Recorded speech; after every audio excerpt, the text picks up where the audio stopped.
Digital Physics 3 image processing.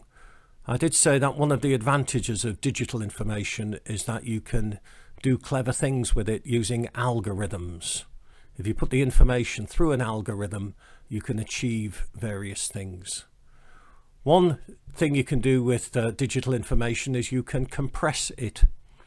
If you compress it, you're making the file size smaller, and a typical compression ratio is 5:1. So you can get the file size down to 1/5 of what it used to be. The advantages are that it will take up less memory, it would take less time to download if you were downloading it on the internet.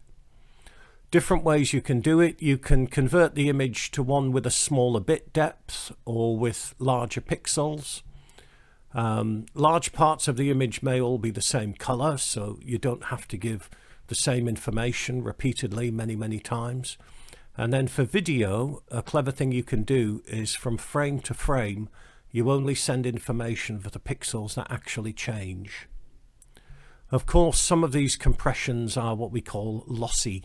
In other words, there's no going back. You can't go back to your uncompressed. There are lossless types of compression, but to be honest, we're getting into A-level computing now. Something else you can do with an image is you can change the contrast. This is a histogram for a particular image, and it's basically different pixel values. So the ones on the left, if you like, are the dark ones, the ones on the right are the bright ones. And this picture of Derek the duck, there's a histogram for this particular picture. Now, adjusting the contrast means adjusting the range of pixel values. And an algorithm that would do that would be to take away the highest and lowest, and then if you multiply all the others by something, a number, then you'd spread out the histogram. A very simple little histogram is to adjust the brightness, and all you have to do is add or subtract a certain amount from each of the pixel values. In this case, let's say I've subtracted 100 from each value for each pixel, and that has made it darker. There's very often a question about this removing noise. This handsome young gentleman, lucky man, grew up to be me, but looking at the first picture, it looks speckled. It looks as though it's picked up noise somewhere. There might be a fault on the CCD. Some of the pixels look as though they clearly don't belong. And one way of getting rid of it is called smoothing. And what you do is you replace each pixel with the average of its neighbors. If you look at the two diagrams below, this is before and after. One disadvantage of this is that you lose your sharp edges. The edges become blurred. Edge detection.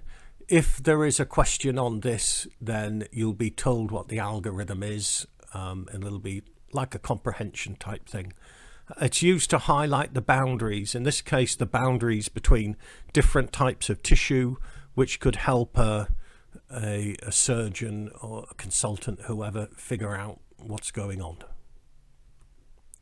False color images, we need to know what they are. Basically, we can't see different temperatures, but if we, on a picture, if we represent different temperatures with a different color, then we get a useful image. Different colors are used to represent the values of non-visible parameters. In the case of this galaxy, the parameter might be wavelength, or it might be the intensity of the radiation, whatever. But it's basically infrared has been converted to visible colors so that we can get a meaningful, useful image, a false color image.